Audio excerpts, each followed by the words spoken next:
지난주 설교 제목은 사울왕처럼 살면 어떻게 된다? 망한다 했습니다. 사울왕은 많은 축복과 은혜를 받은 사람이었습니다. 하지만 그가 망했던 이유는 딱 두 가지 있다고 했습니다. 하나님 말씀만을 붙들면 하나님께서 부흥을 케하신다. 여기에 대한 믿음이 없었다는 겁니다. 갖기가 쉽지 않습니다.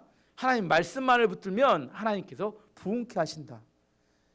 사울왕이 이걸 붙들지 않았기 때문에 사람들의 인기와 사람들의 인정을 받으려고 몸부림을 쳤습니다. 내가 어떻게 되면 사람들이 나를 인정해주고 내가 잘 될 거다 이런 생각을 했다는 겁니다. 오히려 하나님 말씀을 붙들었으면 하나님 말씀이 그의 인생을 부흥케 만들었을 것인데, 그래서 그가 사람들이 하는 이야기를 쫓아다니다가 망했습니다. 두 번째는 그는 그를 위해서 기도해 줘야 되는 하나님의 뜻을 알려줄 제사장들 85명을 죽여버렸습니다.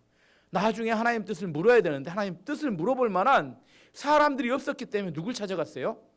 엔돌에 있었던 무당을 찾아가서 결국 하나님이 그를 죽이게 만드는 직접적인 원인이 되었습니다.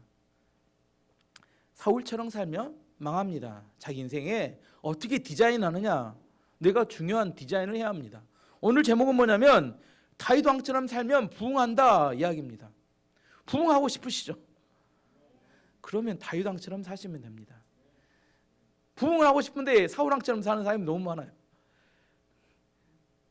목적에 맞게 살아야 되는데 제가 이야기했죠.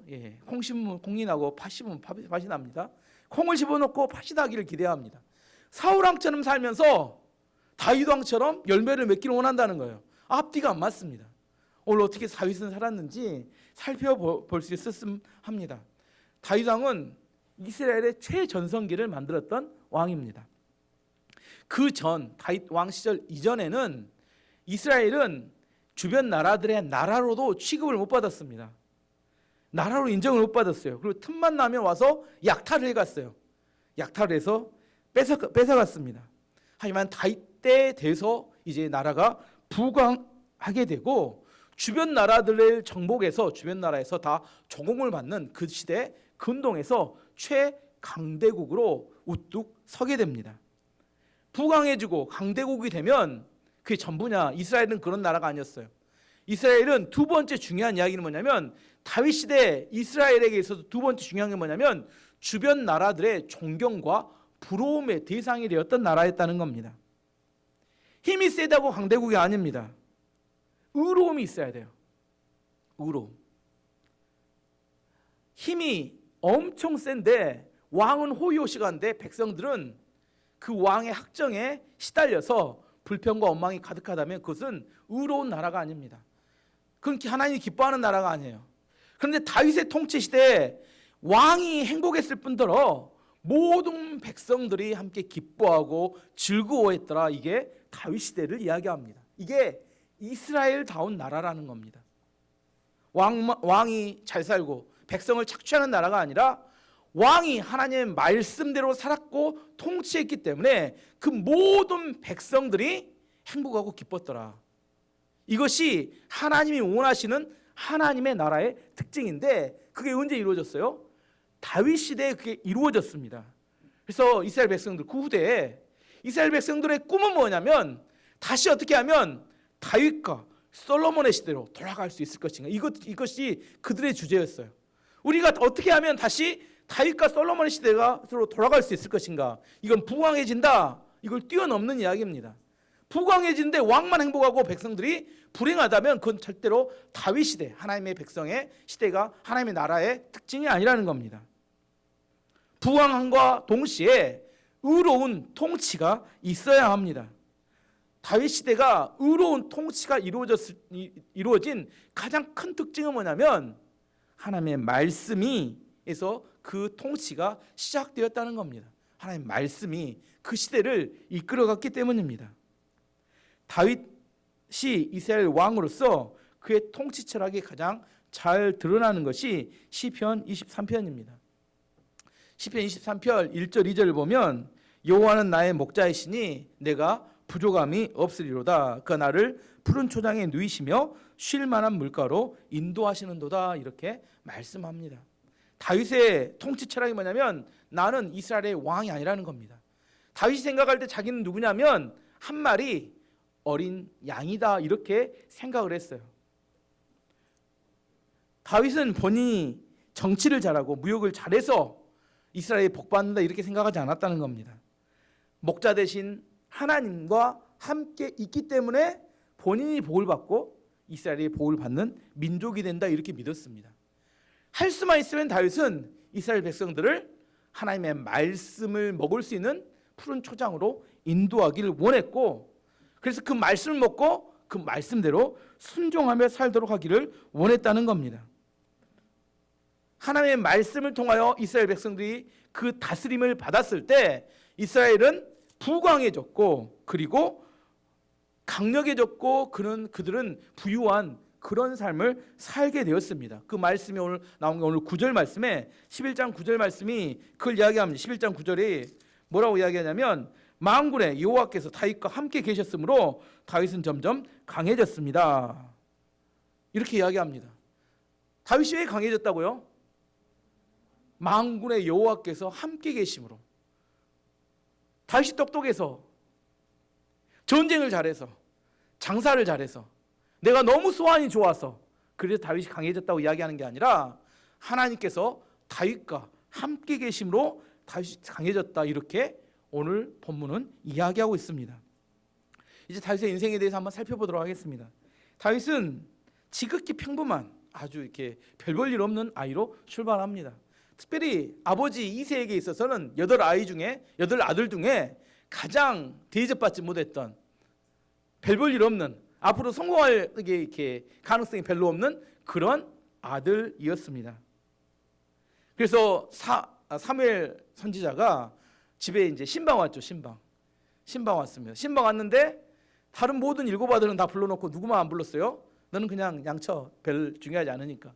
네가 왕이 될 가능성, 너의 기름 부음을 받을 가능성은 제로야. 그래서 이렇게 양을 치도록 이렇게 내보냈어요. 아버지 생각에 뭐예요? 별 볼 일 없는 자식. 이렇게 생각하는 자식이었다는 겁니다. 근데 다윗의 인생을 바꿔놨던 특별한 몇 가지 체험이 있었습니다. 그 중에 가장 중요한 체험은 뭐냐면 다윗이 광야에서 양을 칠 때 그는 하나님의 말씀을 통하여 하나님의 살아계신 하나님을 만나게 된 겁니다. 그는 하나님의 말씀을 통하여 하나님을 깨닫게 되고 그 말씀 가운데서 그 말씀의 은혜를 받고 하나님께 찬양을 하게 됐고 그 말씀을 통하여 큰 능력을 체험하게 됩니다. 뭘 근거로? 시편 119편을 보면 이걸 대부분 그 제목이 나와 있지 않지만 시편 119편은 다윗이 쓴 시편으로 일반적으로 이야기됩니다. 시편 119편의 특징은 뭐냐면 176편이나 되는 성경의 가장 긴 구절인데 모든 176편의 구절 중에 하나님의 율법과 말씀에 대한 구절이 기록되어 있습니다.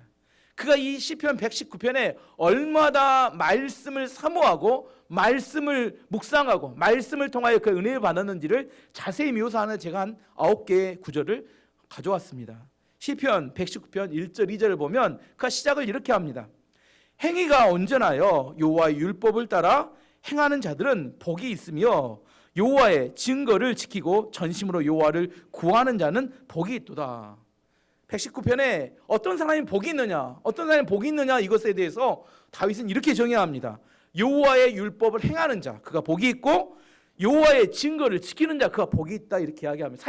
다윗 생각할 때 평생 그가 살아오면서 생각하기는 뭐냐면 여호와의 율법을 지키고 순종하는 자, 그가 복 있는 자더라 이렇게 정의했다는 겁니다. 시편 119편 9절 11절은 아주 유명한 구절입니다. 암송을 많이 했죠. 청년이 무엇으로 그 행실을 깨끗하게 하리이까 주의 말씀만 지킬 따름이니이다. 내가 전심으로 주를 찾았사오니 주의 계명에서 떠나지 말게 하소서. 내가 주께 범죄하지 아니하려 하여 주의 말씀을 내 마음에 두었나이다. 어떻게 하면 우리가 거룩하게 깨끗하게 살아갈 수 있을 것인가? 다윗의 정답은 뭐예요? 주의 말씀을 지키면 된다. 그럼 어떻게 할 것인가? 내가 주께 범죄하지 않고자 해요. 내 마음에 뭘 두었다고요? 주의 말씀을 내 마음에 두었다. 어떻게 하면 거룩하게 살 수 있을 것인가? 여기에 대한 다윗의 정답은 우리의 마음 가운데 주의 말씀을 담아놓으면 그게 우리로 하여금 거룩한 정직한 올바른 삶을 살도록 우리를 만들어간다 이렇게 이야기합니다. 시편 119편 18절은 이렇게 이야기합니다. 내 눈을 열어서 주의 율법에서 놀라운 것을 보게 하소서. 말씀을 봅니다. 말씀을 보는데 검은 건 글씨고 하얀 건 백지고 도대체가 이게 뭔 말인지를 알 수가 없어요. 읽기는 읽어요. 주일학교에 있는 학생들 메떡을 했다기. 메떡을 하는 게 중요한 게 아니라 말씀 안에서 뭘 봐야 돼요? 주의 놀라운 것을 볼 수 있는 영적인 눈이 띄어져야 합니다. 그래서 꼭 말씀을 읽을 때는 기도하고 읽어야 합니다. 같은 말씀인데 내가 읽을 때는 뭐가 뭔지 아무것도 모르겠어요. 왜냐하면 성령을 통하여 내 눈이 띄지 않기 때문에 그 말씀의 의미가 무엇인지 알 수가 없습니다. 그래서 다윗은 하나님께 말씀을 읽을 때 기도하는 겁니다. 내 눈을 열어서 주의 율법에서 놀라운 것을 보게 하소서. 왜냐하면 고기도 먹어본 사람이 한다고 다윗은 말씀 안에서 주의 놀라운 것들을 발견했는데 발견되지 않을 때마다 기도했다는 겁니다. 주의 놀라운 것들을 깨달아 알 수 있기를 원합니다. 시편 119편 56절은 이렇게 말합니다. 내 소유는 이것이니 곧 주의 법도를 지킨 것이니이다. 내 소유가 뭐라고요? 집이 큰 거, 금은보화가 많은 이게 아니라 다윗의 소유는 주의 법도를 지킨 것, 그것이 자기의 소유다 이렇게 고백합니다. 자기의 가장 중요한 소유는 뭐냐면 돈도 아니고 땅도 아니고 내가 주의 말씀을 지킬 수 있는 것, 이게 얼마나 중요한지 모릅니다. 주의 말씀을 지키는 게 쉬운가요? 깨닫고 지키는 데까지 수 없는 많은 과정이 필요하고 내 안에 하나님의 말씀이 내 안에 역사하고 실제로 지켜지는 것은 정말 많은 하나님의 은혜가 필요합니다. 그의 소유는 내가 하나님의 말씀을 지키는 거다. 기도 하나 하는 것이 얼마나 어렵습니까? 우리 인생 가운데 그 하나님의 말씀 하나 내 삶에 지켜낼 수 있는 것, 이게 그의 소유다 이렇게 고백합니다. 시편 119편 67절, 이것도 유명한 구절이죠. 고난 당하기 전에는 내가 그릇 행하였더니 이제는 주의 말씀을 지키나이다. 고난의 유익에 대해서 이야기하는데 고난 당하기 전에는 내가 하나님 말씀을 지키지 않았는데 고난을 통과하고 나니까 내가 주의 말씀을 지키는데 이것이 고난을 통과하는 것보다 훨씬 더 유익하고 가치가 있는 일이다 이렇게 고백하는 겁니다. 말씀을 지킨다는 게 얼마나 귀중한 건지를 고백하는 겁니다. 또 시편 119편 71절은 고난 당한 것이 내게 유익이라 이로 말미암아 내가 주의 율례를 배우게 되었나이다. 고난은 너무너무 힘들어요. 고난 너무너무 지긋지긋합니다. 근데 고난을 통과하면서 본인이 주의 말씀을 깨닫게 되었고 말씀을 알게 되었다면 이게 고난이 나에게 엄청난 유익이 되었다 이렇게 고백합니다. 다윗은 이 말씀의 능력이라는 게 얼마나 대단하고 말씀이 얼마나 중요한지를 알고 있었다는 겁니다. 시편 119편 103절은 주의 말씀의 맛이 내게 어찌 그리 단지요 내 입에 꿀보다 더 다나이다. 수면제 아닌가요? 말씀 읽으면. 근데 너무너무 달아서 이게 내 입에 꿀송이보다 더 달다. 고기도 먹어본 사람이 맛을 안다니까요. 안 먹어본 사람은 그 맛을 모릅니다. 말씀도 먹어본 사람이 그 맛을 압니다. 말씀을 억지로 읽는 게 아니라 내 의무로 읽는 게 아니라 그 말씀에서 흘러나오는 단맛이 나로 하여금 이렇게 먹고 싶게 만들고 그 말씀을 읽고 묵상하면 내가 위로가 되고 힘이 되기 때문에 말씀을 읽는 수준까지 들어가야 이런 고백이 나옵니다. 요한계시록 읽는데 왜 이렇게 어렵고 힘든지 외우면 까먹고 외우면 까먹고 뭐 하는 거예요? 여러분의 말씀의 맛에 길이 들리도록 훈련하는 겁니다. 그걸 꼭꼭 씹어 먹으면 그 단맛이 나오는데 그 단맛이 나올 때까지 내가 계속 답을 맞추는 게 중요한 게 아닙니다. 그 말씀에서 나오는 힘과 능력, 그 말씀을 들을 때 그 내 인생을 내 마음을 흔들고 내 기초를 흔들고 내 안에 두려움을 물러가게 하고 모든 용기와 힘과 그 모든 에너지가 나오게 만드는 그런 말씀의 능력이 내 안에 생길 때까지 그 말씀을 곱씹고 읽고 묵상하여 생겨지는 그런 능력을 말하는 겁니다. 시편 119편 105절은 유명한 구절이에요. 그 구절도 주의 말씀은 내 발의 등이요 내 길의 빛이니이다. 주님의 말씀이 나의 인도자가 된다. 그렇게 말합니다. 그래서 시편 119편 164절에는 다윗이 이렇게 고백합니다. 주의 의로운 규례들로 말미암아 내가 하루 7번씩 주를 찬양하나이다. 말씀을 읽고 묵상하다 너무 은혜가 받으니까 하루에 몇 번씩 찬양한다고요? 여러분 몇 번씩 찬양하시나요? 찬양팀은 몇 번씩 찬양하시나요? 내 안에 말씀을 읽다가 너무 감격이 돼서 찬양이 쏟아져 나올 때까지 찬양을 할 수 있어요. 찬양팀 하는 겁니다.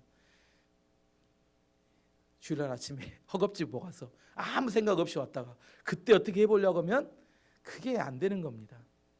내 안에 주의 말씀에서 흘러나오는 그 말씀의 능력이 나로 하여금 하루에 7번씩 찬양하게 만드는 그 능력이 다윗에 있었기 때문에 제가 이야기했죠. 다윗은 찬양의 사람뿐만 아니라 다윗은 무슨 사람이에요? 말씀의 사람이었습니다. 그는 평소에 말씀을 묵상했고 말씀을 통하여 은혜를 받았고 그 말씀에 찬양이 나왔고 그의 능력이 하나님 말씀에 기초하는 그런 사람이었다는 겁니다. 아시겠죠? 이런 체험이 있었기 때문에 다윗의 인생이 평생 가도 흔들리지 않는 강력한 인생이 될 수 있었습니다. 두 번째 다윗에게 특별한 체험은 사무엘 선지자를 통하여 왕의 기름 부음을 받게 되죠. 그 기름 부음을 받을 때 성령 체험을 하게 됩니다. 사무엘상 16장 13절을 읽어보면 사무엘이 기름 뿔병을 가져다가 그의 형제 중에서 그에게 부었더니 이날 이후로 다윗이 여호와의 영에게 크게 감동되니라 이렇게 이야기합니다. 사울이 그에게 머리에 기름을 붓게 되니까 그 기름 부음과 함께 무엇이 임해요? 하나님의 영이 성령이 강력하게 그의 인생에 임하게 됩니다. 그날 이후로 이 표현은 뭐예요? 한 번 임하고 끝난 게 아니라 그의 평생에 성령과 함께 동행하는 그런 삶을 살게 되었다. 그래서 사도 바울이 그 다윗이 시편 51편에 그 범죄하고 나서 고백할 때 뭐라고 고백해요? 성령을 내게서 떠나지 말게 하옵시며 그때 당시에 성령은 지금처럼 보편적으로 임하지 않았습니다. 하나님께 특별한 일을 위해서 특별한 사람들에게 임하였는데 다윗은 그날 사무엘을 통하여 그에게 기름을 부었을 때 성령이 그에게 강력하게 임하였고 그는 평생 성령과 동행하는 믿음의 삶을 성령 충만한 삶을 살 수 있게 되었습니다. 그가 성령 체험하기 이전과 성령 체험한 이후에 삶이 전혀 다른 삶으로 바뀌게 되었어요. 다윗이 아버지 심부름으로 이 전쟁터에 형들에게 음식을 배달하러 가게 되죠. 근데 거기 가서 누구를 봐요? 골리앗을 보게 됩니다. 골리앗을 봤는데 모든 왕부터 시작해 이스라엘 백성들이 다 두려워서 벌벌 떨고 있어요. 근데 다윗의 마음은 뭐가 안 생겨요? 두려운 마음이 전혀 안 생깁니다. 오, 너 오늘 잘 걸렸어. 예전에 내가 사자도 때려잡았고 곰도 때려잡았는데 오늘 너구나. 오늘 당신이네. 이런 마음이 드는 거야. 인간의 생각으로 이렇게 마음이 들 수 있을까요? 사람이 준 마음이 아니라 성령께서 그 마음을 사로잡고 있었기 때문에 성령께서 주신 마음으로 그의 마음 가운데 그런 담대함이 생긴 겁니다. 오순절에 120명이 10일 동안 마가의 다락방에서 간절히 기도했습니다. 그들은 무서워서 문을 잠고 기도했습니다. 그런데 성령이 오순절에 임하고 난 다음에 그들은 문을 열고 박차고 길거리에 뛰어나갔어요. 그리고 만나는 사람마다 예수가 부활했다는 사실에 대해서 증거합니다. 왜 그래요? 성령이 그들의 마음을 사로잡았고 그들은 두려움이 아니라 용기로 성령이 주신 용기로 사람들이 바뀌게 되었기 때문입니다. 성령의 체험은 다윗을 완전히 다른 사람으로 바꾸어 놓았습니다. 세 번째 다윗에게 있어서 특별한 체험은 골리앗을 물리친 체험을 한 사건입니다. 다윗이 전쟁터에 심부름 갔었는데 골리앗이 하나님을 모욕하는 소리를 들었는데 그것이 너무 꼴보기 싫었어요. 너무 싫었고 너무 화가 났습니다. 근데 더 꼴보기 싫은 것은 왕과 이스라엘 군대는 두려워 떨고 있는 겁니다. 오히려 그 사람들이 더 믿고 이렇게 짜증이 나는 거죠. 그래서 뭐 하기로요? 소년 다윗이 제가 가겠습니다. 이스라엘을 대표해서 골리앗과 전투하러 나갑니다. 누가 말려요? 사울 왕이 말립니다. 야, 안 돼. 너 나가면 죽어. 안 돼 했는데 뭐요? 아닙니다. 제가 가겠습니다. 하고 출전하고 나갑니다. 그랬더니 나갔더니 이 골리앗이 또 막 이렇게 조롱을 하는 거예요. 하나님도 조롱하지만 다윗을 보고 막 조롱을 하는 겁니다. 이제 다윗이 이제 그 골리앗의 조롱하는 소리를 듣고 열받아서 하는 이야기가 사무엘상 17장 45절 47절 유명한 구절이죠. 다윗이 블레셋 사람에게 이르되 너는 칼과 창과 단창으로 내게 나오거니와 나는 만군의 여호와의 이름 곧 내가 모욕하는 이스라엘 군대의 하나님의 이름으로 내게 나아가노라. 오늘 여호와께서 너를 내 손에 넘기시리니 내가 너를 쳐서 내 목을 베고 블레셋 군대의 시체를 오늘 공중의 새와 땅의 들짐승에게 주어 온 땅으로 이스라엘에 하나님이 계신 줄을 알게 하겠고 또 여호와의 구원하심이 칼과 창에 있지 아니함을 이 무리에게 알게 하리라. 전쟁은 여호와께 속한 것인즉 그가 너희를 우리 손에 넘기시리라. 너무 화가 나서 외친 소리죠. 믿음의 고백을 쏟아내버리고 그리고 물맷돌을 던져서 이렇게 머리를 맞춰서 때려 눕힌 다음에 골리앗의 칼을 빼서 그의 목을 칩니다. 그리고 그날 이스라엘 군대가 블레셋 군대를 쳐서 크게 승리합니다. 이 사건이 누가 제일 놀랐을까요? 다윗 본인이 놀랐겠죠. 본인 전쟁하러 나간 것도 아니고 그냥 갔는데 막 마음속에 막 뜨거움이 일어나면서 그대로 순종해 나가서 전쟁에 싸워가지고 이겼는 본인이 깜짝 놀래죠. 본인이 골리앗을 나중에 얼떨결에 이기고 난 다음에 집에 가서 저녁에 식은땀 흘렸을 거예요. 내가 미쳤지. 내 정신이었으면 절대 못 나갑니다. 어떻게 뭐 이렇게 3m 되는 거인하고 소년 다윗이 또 물맷돌 하나 갖고 나가서 전쟁으로 나가겠습니까? 그 순간 뭐가? 성령에 충만해지고 그의 믿음이 충만해지니까 앞뒤가 보이지 않는 겁니다. 여러분 두려우십니까? 코로나 때문에 상황에 막 이렇게 쫓겨다니십니까? 맨정신으로 가면 못 이깁니다. 내 안에 성령께서 말씀하시고 성령이 내 마음을 사로잡을 때만이 그 모든 상황을 뛰어넘어서 이길 수 있는 용기와 힘이 나오는 겁니다. 이락 스타가 되었어요. 다윗이 이 사건을 통해서 이스라엘 모든 사람들이 다윗이 이제 영웅으로 전쟁의 영웅으로 등극하게 되고 그는 사울 왕의 사위가 되고 이스라엘 군대의 사령관이 되었습니다. 여기까지 매우 좋았어요. 근데 여기까지 매우 좋았는데 이제부터 그 이후에 이제 내리막이 시작됩니다. 다윗의 이런 승리와 인기가 누구에게는 또 꼴보기 싫었어요. 사울 왕 눈에는 내 인기를 다 가져가는 눈의 가시처럼 생각이 되니까 뭐요? 저놈 죽여야 되겠다. 이런 마음을 먹게 됩니다. 결국 다윗은 사울 왕을 피하여 도망가기 시작했는데 처음 비천한 목동일 때보다 더 비참한 최바닥 밑바닥으로 떨어집니다. 살라고 어딜 쫓아가요? 블레셋 아기스 왕에게 쫓아가서 목숨을 구걸합니다. 그것도 안 되니까 어떻게 돼요? 미친 척하고 이렇게 아무튼 침 질질 흘리고 벽도 긁고 연기 이제 할리우드 연기 배우처럼 연기해가지고 간신히 목숨을 살고 나옵니다. 그리고도 떠돌이를 해요. 여기서 이제 질문이 뭐예요? 하나님께서는 왜 말씀에 순종도 잘하고 성령이 충만했던 다윗을 왕으로 세우신다고 기름 부은 다음에 15년 동안이나 다윗 왕에게 그렇게 핍박을 받으면서 고생을 시키셨을까? 왜 그랬을까요? 훌륭한 왕을 만들어야 하기 때문입니다.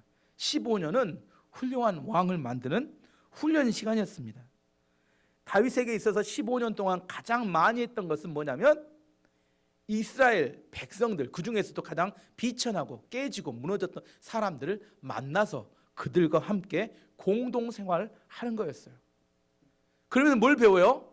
백성들이 어떻게 살아가는지, 백성들은 어떤 생각을 하는지, 그들의 깨어진 상황이 어떤 건지 백성들을 충분히 이해하는 사람으로 변하게 됩니다. 다윗이 처음으로 이렇게 도망쳐서 이렇게 정착했던 곳이 아둘람 굴이었습니다. 사무엘상 22장 1절 2절을 보면 그러므로 다윗이 그곳을 떠나 아둘람 굴로 도망하매 그의 형제와 아버지의 온 집이 듣고 그리로 내려가서 그에게 이르렀고 환난 당한 모든 자와 빚진 모든 자와 마음이 온통한 자가 다 그에게로 모였고 그는 그들의 우두머리가 되었는데 그와 함께한 자가 400명 가량이었더라. 이렇게 말합니다. 다윗이 아둘람굴로 숨었다는 이야기가 이거 소문이 퍼졌던 것 같아요. 유대 지역에. 그래서 가족들이 왔고 또 누가 왔냐면 환난 당한 자, 그 다음에 마음에 원통한 자, 마음에 빚진 자, 원통한 자, 이런 이렇게 뭐요? 그 시대에 사울의 통치하에서 핍박받고 깨어지고 무너진 자들이 모여들기 시작했어요. 몇 명이나요? 400명이 모여들었습니다. 그래서 공동생활하기 시작했다는 겁니다. 문제는 뭐예요? 마음에 상처가 없고 열등감도 없고 건강한 사람과 함께 사는 것은 매우 즐겁고 행복한 일입니다. 근데 내가 살아보니까 세상에 제일 힘든 일은 상처가 많고 그 열등감 있는 사람들과 함께 지내는 게 정말 어렵고 힘든 일인 것 같아요. 왜냐하면 그 상처받고 열등감 있는 사람은 이기적이고 자기중심적이고 시기하고 질투심이 많고, 그래서 좀만 먼 일 있으면 혹시 자기와 관련되는 일인가 너무 민감하고 사는 게 같이 피곤합니다. 근데 몇 명이나 이런 사람이 몰려왔다고요? 400명의 건강하고 깨끗한 사람들이 오는 게 아니라 원통한 자, 빚진 자, 그다음에 마음에 환난 당한 자, 이런 사람들이 400명이 함께 공동생활했다는 거예요. 그 상황이 아수라장이겠죠. 날마다 누가 뭘 좀 더 먹었네, 내 거 훔쳐 먹었네부터 시작해갖고 어찌고 저찌고 난리가 나는 그런 환경이었습니다. 그 모든 상황을 그 다윗이 잘 인도할 수 있는 비결이 무엇일까요? 그게 바로 하나님의 말씀과 찬양이었습니다. 다윗이 찬양을 하면서 그들의 상처난 마음을 위로하였고, 다시 말씀을 줌을 통하여 그들이 소망과 비전을 가질 수 있도록 해주어서 그 상처와 아픔으로부터 벗어나서 살 수 있도록 만들어 줬다는 겁니다.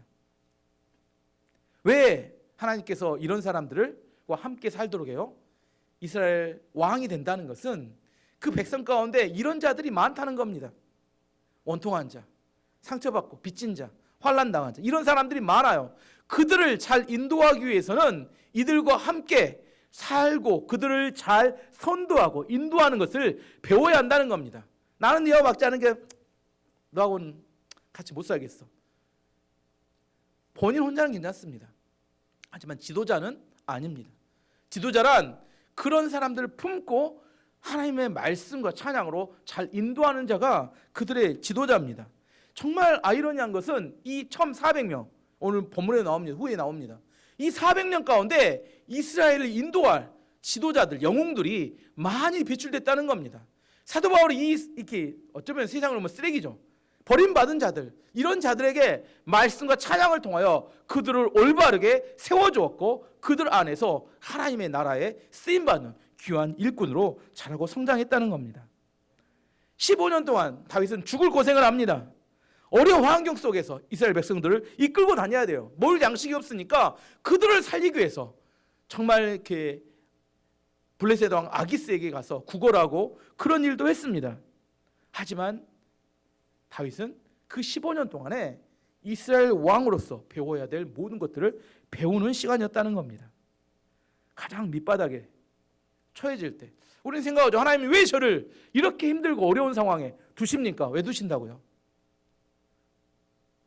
벗어나려고만 하지 마시고, 벗어나는 게 중요한 게 아닙니다. 벗어나려고 한다고 해서 벗어날 수 있는 것도 아닙니다. 그렇지 않으면 고난도 아닙니다. 벗어나려고 하지 마시고 하나님의 목적이 있음을 알아야 합니다. 어떻게 하기를 원했어요? 성장되기를 원한다는 겁니다. 하나님이 다윗을 향해서 다윗을 하나님의 이스라엘의 왕으로 세우기 위해서 15년 동안 그를 핍박과 고난 가운데 두셨다는 겁니다. 하나님 능력이 없어서 두신 게 아니에요. 그를 이스라엘의 최고의 지도자로 세우기 위해서 그에게 마땅한 합당한 성품과 인격과 능력을 갖출 수 있는 시간을 준 겁니다. 밑바닥에 배우지 못한 사람들이 있어. 그럼 평생 고생하고 거기서 계속 그러고 있다 끝나고 맙니다. 하나님이 기회를 주시지만 그 기회를 붙잡지 못합니다. 하나님이 긴 이렇게 고난의 터널을 지날 때 하나님이 능력이 없고 하나님 보지 못하기 때문이 아닙니다. 우리의 기도를 다 들으십니다. 우리 하고 있는 모습을 다 보세요. 오늘 불렀던 이렇게 전능하신 나의 주 하나님, 능치 못하심 없네, 이렇게 찬양하듯이 우리 안에서 하나님은 다 알고 계십니다. 그럼에도 불구하고 우리 가운데 그 환경 가운데 처해 두시는 이유는 우리를 인격적으로 신앙적으로 우리의 삶의 모든 면에서 성장시키고 자라기를 원하시기 때문입니다. 결국 어떻게 하기를 원하세요? 이스라엘의 왕으로 세우기를 원하신다는 겁니다. 오늘 본문에 보면, 이제 본문으로 돌아가면 하나님께서 오늘 본문 11장 12장에 다윗에게 그에게 이 고난과 믿음과 역경을 성령 안에 잘 통과했을 때 주셨던 세 가지 선물에 대한 이야기가 나옵니다. 하나님께서 다윗에게 세 가지 축복을 해주셨던 이야기가 나오는데, 첫 번째 다윗에게 주셨던 축복과 선물은 뭐냐면 다윗을 이스라엘의 왕으로 세우셨다는 겁니다. 오늘 여러분이 너무 당연할지 모르는데 다윗은 원래 왕 아니야? 원래 왕 아닙니다. 그는 아무것도 아니었어요. 오늘 본문 1절 2절을 읽어보면 모든 이스라엘 백성이 헤브론에 있는 다윗에게 와서 말했습니다. 우리는 당신의 백성입니다. 사울이 우리 왕이었을 때에도 싸움터에서 이스라엘을 이끈 사람은 당신입니다. 당신의 하나님 여호와께서 당신에게 다윗아 너는 내 백성 이스라엘의 목자가 될 것이다. 너는 그들의 지도자가 될 것이라고 말씀하셨습니다. 누가 이야기하는 거예요? 주어가 누구예요? 다윗이 이야기하는 이야기입니까? 이스라엘 백성이 이야기하는 이야기입니까? 말씀 띄워주세요. 이스라엘 백성이 다윗을 찾아와서 뭐라고 하는 겁니까? 제발 우리의 왕이 되주십시오 이렇게 사정하는 겁니다. 다시 내가 왕이 되겠다. 요즘 이렇게 서울시장 곧 선거하니까 자기들이 시장 한다고 이렇게 나서고 난리인데 다윗은 내가 왕이 되겠다 이렇게 말한 적이 없어요. 이스라엘 백성들이 다윗을 찾아와서 우리의 왕이 되주시길 원합니다 하고 당신을 예전부터 봤을 때 하나님께 당신 기름 붓고 지도자로 우리를 세우지 않았습니까? 왕을 누가 세워요? 이스라엘 백성들이 왕이 되달라고 간절히 요청합니다. 3절 말씀 보면 이스라엘의 모든 장로들이 헤브론에 있던 다윗 왕에게 왔습니다. 헤브론에서 다윗은 여호와 앞에서 그들과 언약을 맺었습니다. 장로들은 다윗에게 기름을 부어 그를 이스라엘 왕으로 세웠습니다. 뭐라고요? 누가 이스라엘 왕으로 세웠어요? 다윗이 내가 이스라엘 왕이 되겠다 이야기하는 게 아니라 이스라엘 장로들이 와서 다윗에게 기름을 부으며 당신이 우리의 왕입니다 이렇게 이야기합니다. 처음에 기름은 누가 부었냐면 사무엘 선지자가 부었어요. 이것은 하나님께서 왕으로 기름 부은 약속을 주신 겁니다. 그다음 기름을 부으셨어요. 오늘 나오는 본문에 나오는 이스라엘 장로들이 기름을 붓는 것은 백성들과 장로들이 당신은 우리의 왕입니다 하고 인정하는 기름을 부은 겁니다. 20년 전 가까이 되는 그 예전에 있었던 사무엘 선지자가 기름을 부어서 하나님이 약속을 줬던 그 약속이 오늘 장로들이 기름을 부어서 왕으로 세움을 통하여 성취되는 과정을 보여주는 겁니다. 다윗이 내가 왕 되겠다고 기를 쓰고 난리였습니까? 그게 아니라 하나님께서 이스라엘 백성들과 이스라엘 장로들의 마음을 움직이셨고 그리고 하나님께서 그를 왕으로 세우셨습니다. 그래서 3절 마지막에 뭐라고 이야기하면 여호와께서 사무엘에게 약속하신 대로 모든 것이 이루어졌습니다. 뭐라고요? 약속하신 것이 이루어졌습니다. 이렇게 말하는 겁니다. 다윗이 내가 왕이 되겠습니다가 아니라 하나님께서 선물로 하나님께 그 축복으로 이스라엘의 왕으로 세우셨습니다. 이렇게 말합니다. 세상 모든 일은 사람들이 보기에 사람의 뜻대로 움직이는 것 같아요. 하지만 실제로는 그렇지 않습니다. 누구의 뜻대로 움직여요? 하나님의 뜻대로 움직여갑니다. 잠언 16장 9절이 말합니다. 사람이 마음으로 자기 길을 계획할지라도 그의 걸음을 인도하시는 이는 여호와시니라. 사람이 좌지우지하지 못합니다. 긴 인생의 역사를 놓고 보면 분명해집니다. 지금 당장의 잔머리로 우리 인생을 이끌어갈 수는 없습니다. 하나님께서 그의 마음의 중심을 보십니다. 진짜 중심을 보십니다. 그의 마음의 중심이 어디 있는지 하나님은 약속을 주시고 그 약속을 믿음으로 순종에 따라가는 그 백성, 그 사람은 하나님의 때, 누구의 때요? 하나님의 때 하나님께서 그 사람을 쓰시기에 합당한 사람으로 세우십니다. 하나님이 다윗을 이스라엘 왕으로 세울 때 다윗이 위대했기 때문에 세우셨을까요? 어림도 없는 이야기입니다. 왜 다윗이 이스라엘 왕이 돼요? 하나님께서 약속을 주셨고 다윗이 그 약속을 붙들고 믿음을 가지고 인내하고 훈련을 잘 받았기 때문에 그를 왕으로 세우신 겁니다. 하나님께 모든 주권이 있고 다윗이 붙어 있었던 것은 하나님의 말씀에 철저히 붙어 있었기 때문에 그가 그 말씀의 훈련 가운데 잘 받은 겁니다. 여러분 마음이 조급하십니까?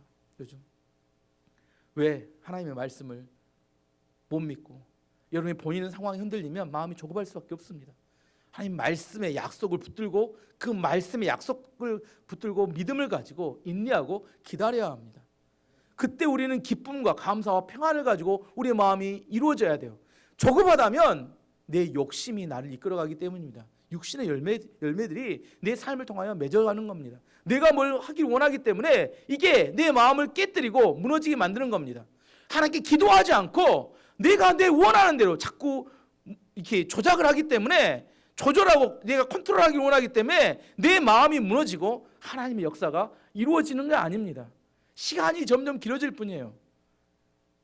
이스라엘 백성들이 광야를 통과할 때 하나님 40년을 계획한 게 아니었습니다. 1년 반을 계획했는데 그들이 하나님의 말씀을 순종하지 않고 하나님을 의지하지 않고 그들의 생각을 붙들었기 때문에 40년이 되고 말았습니다.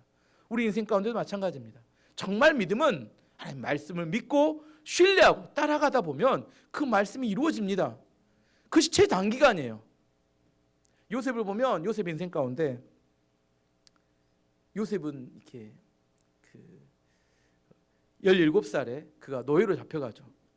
죽을 고생을 합니다. 13년 동안 노예와 이렇게 죄수로.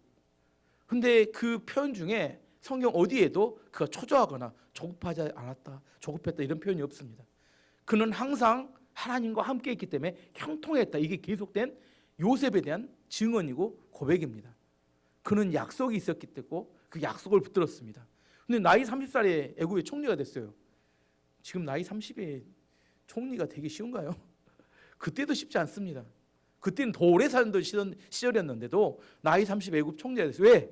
아까 말한 1년 반 만에 들어갈 수 있었던 거 40년 안 걸리고 1년 반 만에 들어간 거 똑같은 겁니다. 그가 하나님 약속을 붙들고 하나님을 신뢰하고 인내하고 붙들었기 때문에 하나님이 정말 강력한 고난이 있었지만 최단거리로 그 인생 가운데 고난이 끝나고 그 인생의 축복이 주어졌던 겁니다. 우리가 우리 인생을 컨트롤하지 못합니다. 하나님을 신뢰하고 하나님을 의지하고 하나님 맡겨야 합니다. 다윗이 하나님께 맡기고 15년을 믿음으로 사울 왕을 죽일 수 있는 기회가 있었음에도 불구하고 하나님을 철저히 신뢰하고 하나님을 의지했을 때 15년 이후에 그는 하나님께서 그를 이스라엘 왕으로 세우셨습니다. 두 번째는 하나님께서 수도를 정해야 되는데 예루살렘 성을 수도로 주셨다는 겁니다. 오늘 본문의 4절부터 다윗은 모든 이스라엘 백성이 예루살렘 성으로 갔습니다. 그때는 예루살렘을 여부스라고 불렀으며 그 성에 사는 원주민도 여부스 사람이라고 불렀습니다. 무슨 말이냐면 가나안 땅은 여호수아 시절에 다 정복하러 하나님이 분명히 명령을 주셨어요. 맞죠? 근데 400년도 더 지난 지금 다윗 시대까지도 예루살렘 누가 살고 있었어요? 여부스 족속이 살고 있었어요. 이게 말이 안 되는 이야기죠. 400년 전에 여호수아 시대 때 이미 정복이 끝났어야 될 예루살렘 성을 이스라엘 백성들이 이 성이 하도 높고 하니까 공격을 안 해버린 겁니다. 그래서 400년 지나도록 여부스 사람들이 그 성을 차지하며 이름을 여부스라고 부르고 있었어요. 왜냐하면 난공불락의 성이었습니다. 굉장히 예루살렘은 산 꼭대기에 있었으며 굉장히 이렇게 공격하기가 쉽지 않은 그런 성이었습니다. 근데 다윗 마음 가운데 어떤 마음을 주었냐면 그 왕으로 추대된 다음에 예루살렘이 수도가 됐으면 좋겠다 이런 마음을 하나님 마음에 부어주신 겁니다. 그리고 나서 어떻게 해요? 내가 예루살렘을 점령해야겠다 이런 마음을 주었어요. 군대를 끌고 갔더니 여부스 사람들이 성 위에서 조롱합니다. 니네가 한번 이렇게 공격해봐라. 이게 점령이 되나 막 조롱합니다. 다윗이 그래서 선언합니다. 이 예루살렘 여부스를 점령한 자에게 이스라엘 군대의 총사령관을 맡기겠다. 그랬더니 요압이 뭘 찾냐면 수로를 찾습니다. 사무엘 하에 보면 나오는데 수로를 찾아요. 그래서 수로를 타고 성내로 진입해서 그 성을 점령합니다. 그리고 성을 건축해서 이름을 무슨 성이라고 해요? 다윗성. 다윗이 점령한 성이라 다윗성. 예루살렘이라는 이름이 되지만 그 당시 이름은 다윗이 점령했다 해서 다윗성. 하나님께서 가장 좋은 땅, 이스라엘 땅에서 난공불락의 성. 이스라엘은 지형상 외부에서 적들이 침입해 들어오는 곳이 다 열려 있는 땅입니다. 그렇기 때문에 한 중앙에 가장 높은 곳에 난공불락의 성을 수도로 만드는데 그게 바로 예루살렘이었고 최고의 땅을 하나님께서 다윗에게 지혜로 그 땅을 점령할 수 있도록 이렇게 해 주셨습니다. 그래서 그 땅을 점령합니다. 두 번째 축복은 예루살렘을 그에게 수도로 주신 게 그의 두 번째 축복이었습니다. 세 번째 오늘 본문에 가장 길게 설명된 게 뭐냐면 다윗에게 세 번째 축복은 뭐냐면 다윗과 함께 나라를 세울 수많은 인재들을 보내주었다는 겁니다. 10절부터 시작해서 2장 40절까지 정말 깁니다. 제가 다 읽지 않았는데 11장만 해도 50명 정도의 인물이 나오고 그 다음에 너무 많으니까 사람을 숫자로 이렇게 세워서 쭉 적어 놓습니다. 10절만 읽어보면 다윗이 거느린 용사들의 우두머리는 이러합니다. 이 용사들은 여호와께서 약속하신 대로 모든 이스라엘과 더불어 다윗을 도와 나라를 강하게 한 뒤 다윗을 왕으로 세웠습니다. 다윗에게 있어서 수많은 용사들이 모여드는 이야기를 11장 12장에 이야기하고 있습니다. 한 나라는 절대로 한 사람의 영웅에 의해서 세워줄 수 없습니다. 하나님 말씀대로 지도자가 순종해서 살아가면 그 지도자가 세운 비전 아래 그것을 따르고 그 비전에 감동한 수많은 인재들이 모여듭니다. 근데 그 인재들은 어떤 사람이냐면 그 지도자가 순종하는 선포하는 그 메시지에 그 자신이 얼마나 가치 있는 존재인지를 깨닫게 되고 그 감동을 통하여 죽을 때까지 헌신하기로 작정한 사람들입니다. 뭔 말 이해하시겠어요? 지도자가 하나님의 말씀에 감동합니다. 지도자가 말씀을 선포하고 그 말씀에 감동한 사람들, 그 말씀에 생명을 건 사람들이 그 사람들이 모여들어서 다윗의 왕국의 인재들이 되었습니다. 지금 제가 이걸 설명하는 이유는 사울 왕과 다윗 왕 주변에 있었던 군인들의 내용이 달랐다는 겁니다. 제가 설명했죠. 사울 왕은 전쟁을 위해서 누구를 고용했다고요? 용병을 고용했다고 했죠. 나중에 용병들이 용병 때문에 뭐가 돼요?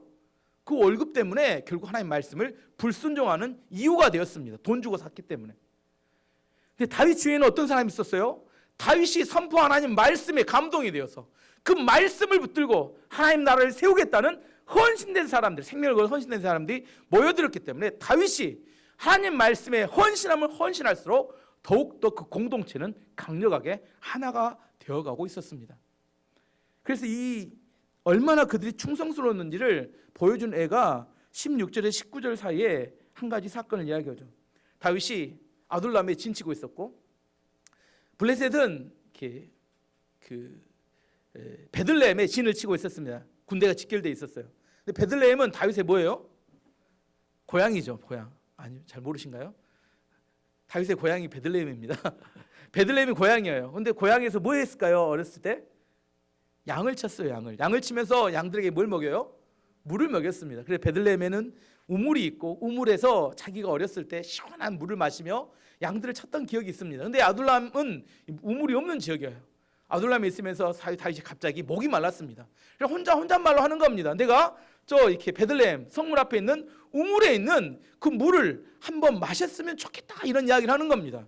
그랬더니 용사 3명, 두 번째 3용사죠. 3용사가 블레셋을 뚫고 지나서 가서 우물에서 물을 길러가지고 다시 돌아와서 다윗에게 물을 갖다 주는 겁니다. 다윗이 그걸 보고 깜짝 놀랐습니다. 그 물을 못 마시죠. 그 물을 엎어버립니다. 하나님께 부어버립니다.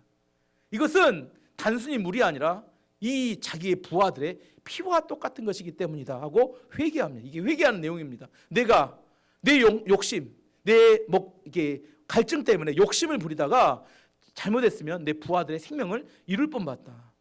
그런 내용이지만 여기서 더 중요한 게 뭐냐면 다윗을 따르는 그 부하들의 용기와 헌신이 어느 정도 되는가에 대해서 지금 보여주고 있는 겁니다. 왜요? 왜 그들이 그렇게 헌신할 수 있었고 왜 그렇게 하나님 이렇게 용기를 가질 수 있었어요? 그들에게는 꿈이 있었습니다. 다윗이 선포하는 하나님의 나라에 대한 꿈이 있었고 그 나라에 대한 꿈 때문에 어떠한 헌신과 어떠한 희생을 치르더라도 그들은 그 하나님 나라에 대한 그 사명과 꿈에 헌신할 수 있었던 겁니다. 이런 인재들이 지금 누구 주위에 모여들어요? 다윗 주위에 모여들기 시작했습니다. 그렇기 때문에 다윗의 왕국은 다윗을 세우는 다윗의 이스라엘 나라는 강성할 수밖에 없었습니다. 다윗이 이렇게 다윗에게 있어서는 30명의 특별한 용사들이 있어요. 그 중에 첫 번째 3인이 있는데 여기 오늘 나오기는 야소보암, 그다음에 12절에 보면 엘르아셀, 그다음에 다른 성경에 보면 삼마, 이게 30명 중에 최고 용사는 야소보암과 엘르아셀과 삼마입니다.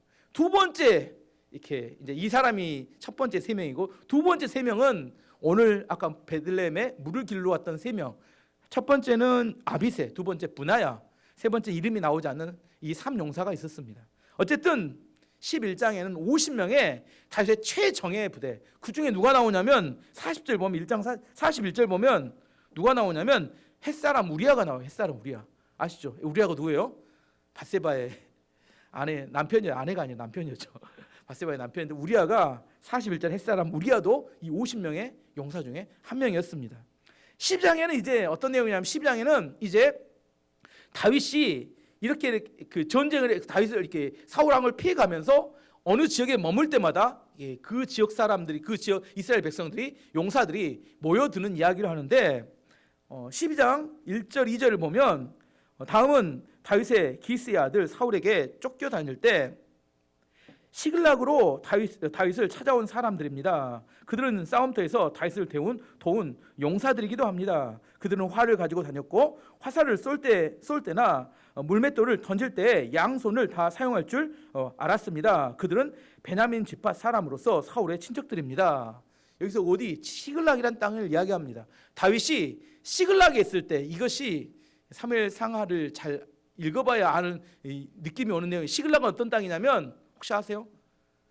시글락은 블레셋 땅이었습니다. 다윗이 최고로 비굴할 때였어요.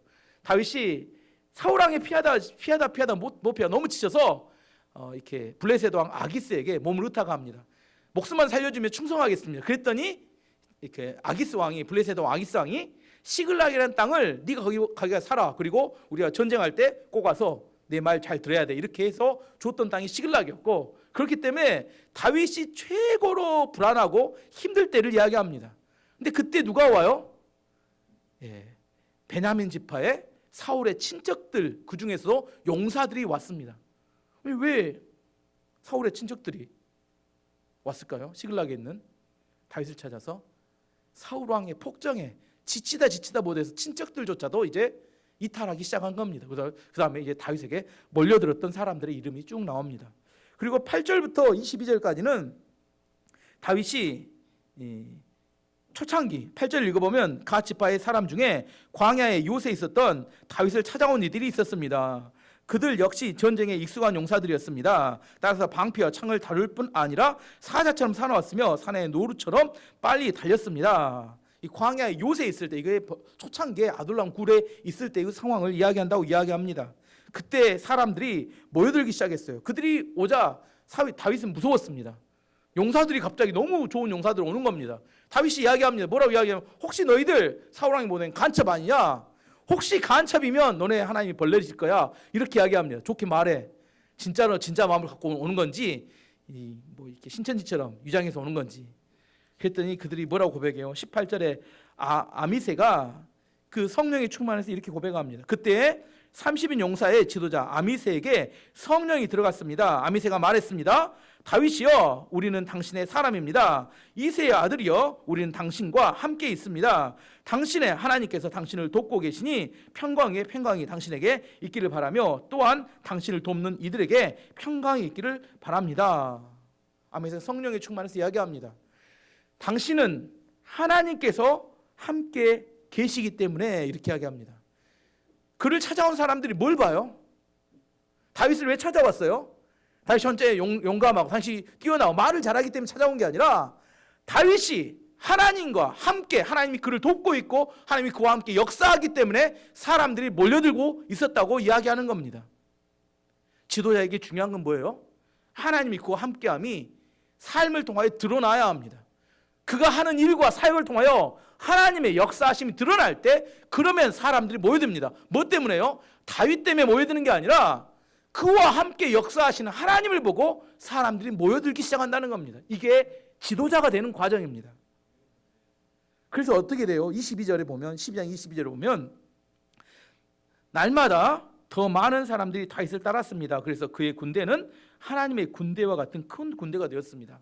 다윗이 막 사람들 끌어모은 게 아니라 다윗이 하나님과 함께하면서 하나님 말씀대로 살아가기 때문에 사람들이 점점 모여들게 되는 겁니다. 그래서 군대가 하나님 군대처럼 되었다 그렇게 이야기합니다. 23절부터 40절까지는 이제 헤브론에 이제 그 사울 왕이 죽고 남쪽 유다를 다윗이 통치하고 있었고 북쪽 이은 사울 왕의 아들이었던 이스보시 통치하는 7년 6개월의 기간이 있습니다. 그 7년 6개월 동안 이제 다윗에게 몰려든 사람들에 대한 이야기를 하는데 지금 너무 많이 몰려들어서 이제는 사람 이름을 이야기하는 게 아니라 숫자로 표시합니다. 제가 한번 숫자를 씌워보면 이게 처음부터 점점 많아지는데, 이 성경은 여러분 보시죠. 24절에 보면 유다 자손은 6,800명이 모였습니다. 시므온 자손은 7,100명이 모였습니다. 레위 자손은 4,600명이 왔습니다. 29절 보면 베냐민 자손은 3,000명이 왔어요. 근데 그 다음부터는 숫자가 달라집니다. 30절에 보면 에브라임 자손은 28,000명이 왔습니다. 그다음에 31절 보면 서쪽 므낫세 반지파는 18,000명이 옵니다. 32절에 보면 이사갈 제파는 좀 이상해요. 200명밖에 안 왔어요. 200명. 여긴 좀 이상합니다. 33절 보면 스불론 자손은 5만 명이 옵니다. 어디서 많이 모였는지. 34절 보면 납달리 자손은 37,000명이 오고, 35절 보면 단 자손 중에는 28,600명이 옵니다. 36절에는 아셀 자손은 4만 명이 오고, 그 다음 37절 제일 많이 옵니다.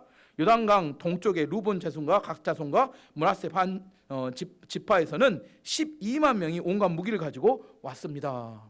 12만 명, 이게 모여 놓으면 어마어마한 숫자가, 처음에는 1명, 2명 이렇게 모여들고 400명 이렇게 모여들고, 나중에는 헤브론에 가서는 수십만 명의 사람들이 아니 용사들이 다윗 주변으로 그를 왕으로 세우겠다고 몰려들기 시작했습니다. 그 모든 과정을 38절이 이렇게 이야기합니다.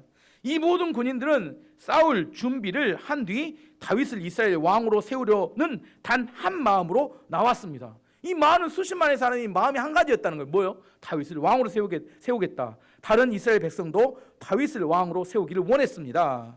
40절에는 뭐냐면 그들이 가져온 음식과 그 물건들을 보면, 그리고 그들은 이웃의 음식을 가져왔습니다. 그들은 이사갈과 스불론과 납달리 땅에서 나귀와 낙타와 노새와 소의 음식을 실어왔습니다. 또 곡식가루와 무화과 과자와 건포도와 포도주와 기름과 소와 양을 많이 가져왔습니다.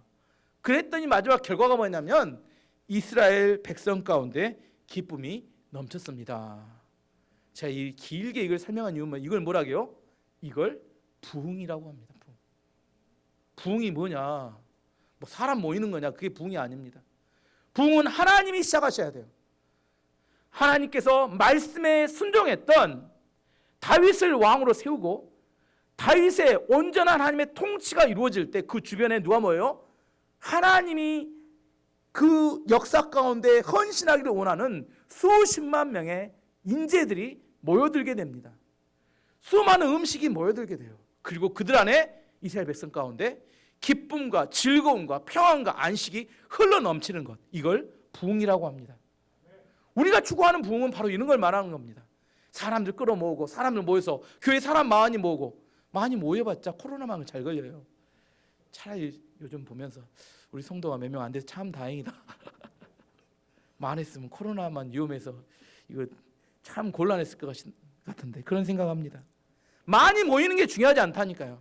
정말로 이렇게 하나님 말씀에 그것에 감동이 되어서 그 말씀을 붙들고 하나님 나라를 세우기를 원하는 사람들, 그 사람들이 모여야 진짜 하나님의 나라가 이루어질 수 있습니다. 엉뚱한 사람들 모아봤자 더 방해만 돼요. 아까 말했듯이 싸움 잘하는 사람 사울왕은 모았습니다. 돈 주고 용병들 모았어요. 그들 때문에 뭐가 안 돼요? 하나님 말씀에 순종하는 게 잘 되지 않았다는 겁니다. 다윗의 인생을 이제 정리해 보겠습니다. 다윗의 비천한 목동에 시작됐습니다. 오늘 본문은 그가 어떻게 성장해가는 과정을 자세히 설명해 줍니다. 그 이스라엘의 최고의 왕이 될 수 있는 비결은 뭐였냐면, 첫 번째, 그는 하나님 말씀을 생명처럼 붙들고 순종했다는 겁니다. 여러분 정말 하나님께 쓰임받기를 원하시면 하나님 말씀을 붙드세요. 사람들에게 들리지 마세요. 사람들 그 어떻게 못합니다. 사람들 마음을 들기 위해서 발버둥 칠 필요 없어요.